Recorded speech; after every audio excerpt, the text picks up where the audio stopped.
Hey everybody, welcome back to another episode of the Call Center Chronicles. My name's Justin, and we're going to be getting to you with another good story about the Karens. But before we get started, I just want to let you know to like, share, and subscribe so we can go ahead and get some more videos out there. And my goal is to get to 5,000 subscribers. Alright, without further ado, I want to give a very special shout out to my friend Tiffany, who reminded me of this by sharing a post on Facebook about the entitled Karens. And if you see me doing this, I'm still dealing with still dealing with that.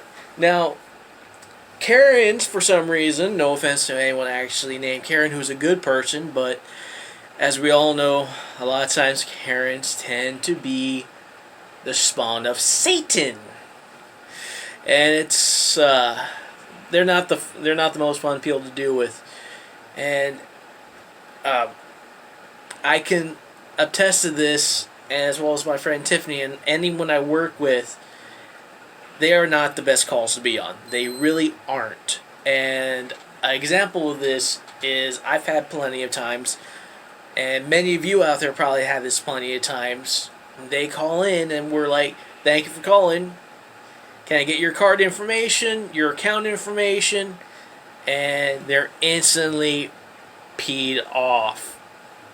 And they're like, "Well, don't you have that already?" I'm not psychic. I look at the thing, they came through unauthenticated, they didn't put any information in. Well, how am I supposed to know who the heck you are without pulling up your information first? I mean, seriously? How's that my fault? And then when I finally get through everything of their BS, I'm like, "Okay, can I get your 16-digit card number?"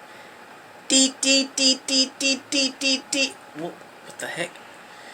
Instead of providing it to me verbally through the phone, they decide to take their phone and start punching in the number. I get this almost I get this every day. It happens at least one or twice in all my calls throughout the day I take. And I'm like, "No, I need you to provide it to me verbally." It's like, "Well, why do I have to do that?" Why do you have to do that? So I know what it is. Like, can't you see it? I'm not standing in front of you, Karen. I can't see what you're doing. You need to actually verbally provide that to me. So they finally do get that out of the way. Another whirlwind mess of yelling, screaming, and the god-awful "ree!" Just that "ree!" Just, ugh. And it's always for the stupidest and littlest thing possible. My favorite one, since I do a lot of this work for a bank, and they always ask, "Why did I get charged $1.75? Why did I get charged to something?" Because you used Bank B and not Bank A. Bank B has a service charge because you're using their ATM. That's not our ATM. That's their ATM, and you got to pay a fee to use their ATM. And it never fails. Well, why do I have to do that? Did I not just explain that to you? I go back and say it again. It's because you use Bank B and not Bank A. And I love this because not always, but occasionally it does happen because I get the smart one. Well, what does that matter? Thank you, Elon Musk. I have a candidate for the mission to Mars for you. Seriously. What the living hell? I just explained that. You're using another bank's ATM. You're using Bank B. There's fees that are going to apply to that. Because you're not using Bank A. It's not rocket science. Hell, A 5-year-old can probably understand that. But for some reason, these Karens did not have the mental fortitude to complete elementary school, grade school. I don't know how, but they were given everything in life because they were taught by their parents, their mother, the Karen before her, the grand Karen, that if you don't get your way, ask for the manager. And I love how they always emphasize on manager. What if my manager's a woman?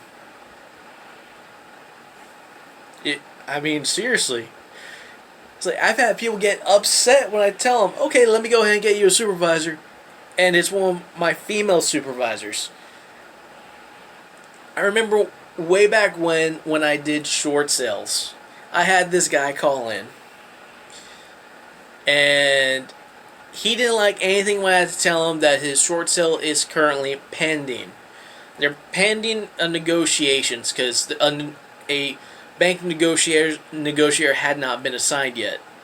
This Chad called back, and my coworker next to me, bless her heart, she gets him, and he says this, "Oh, I want to talk to a man."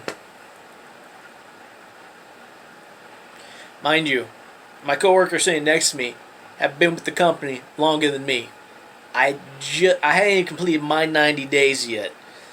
And she had already been there for like maybe a year and a half, 2 years with this program. She knows more than me. She says, "Sure, certainly. Let me go ahead and get you a man." Transfers him out. Guess who gets him back a few minutes later because we're slow that day? She does. Gets upset. Transfers him back. I get him. "Thank you for calling Bank Short Sales. How can I help you today?" Doesn't realize it's me. We go through the same process. Chad gets upset. Says he wants to speak to the man in charge. "Oh, supervisor." And I go get one of my female supervisors. And the one I get, she was very strict, very stiffler to the job. Did everything to the T. Now, I told her and I warned her, hey, this guy, he does not want to speak to a woman. And she's like, what does that matter? Oh, he'll only talk to a man. And he wants the manager or the man in charge. It's like, okay. I was like, well, I decided to take it to the person in charge. So I took it to this supervisor because I knew she wasn't going to take anything. She didn't like dealing with stuff like that. And she took joy in dealing with stuff like that. Beautiful. Because she came back to me later and was like, he calls back again, send him straight to me. Oh, that chap probably had fun that day. Probably had fun. But I don't understand these Karens. They think they can get everything just because if they scream at you long enough, they're going to get what they want. I'm sorry, Karen. That's not how it works in the real world. You're eventually going to get someone that doesn't want to deal with your crap. You're going to get a manager who doesn't want to deal with you and ban you from the store because he's not going to be willing to take the verbal abuse you put his employees or the customers. And frankly, we who work in a call center don't want to deal with that either. Some of us might actually just transfer you out to another agent, or we just might hang up on you. You be polite and courteous to us, which is probably not in a Karen's vocabulary. In fact, if she probably says polite, she'll probably throw up or spontaneously combust. But with that, we're going to go ahead and wrap up the video. Remember to like, share, and subscribe, and I'll see you in the next video.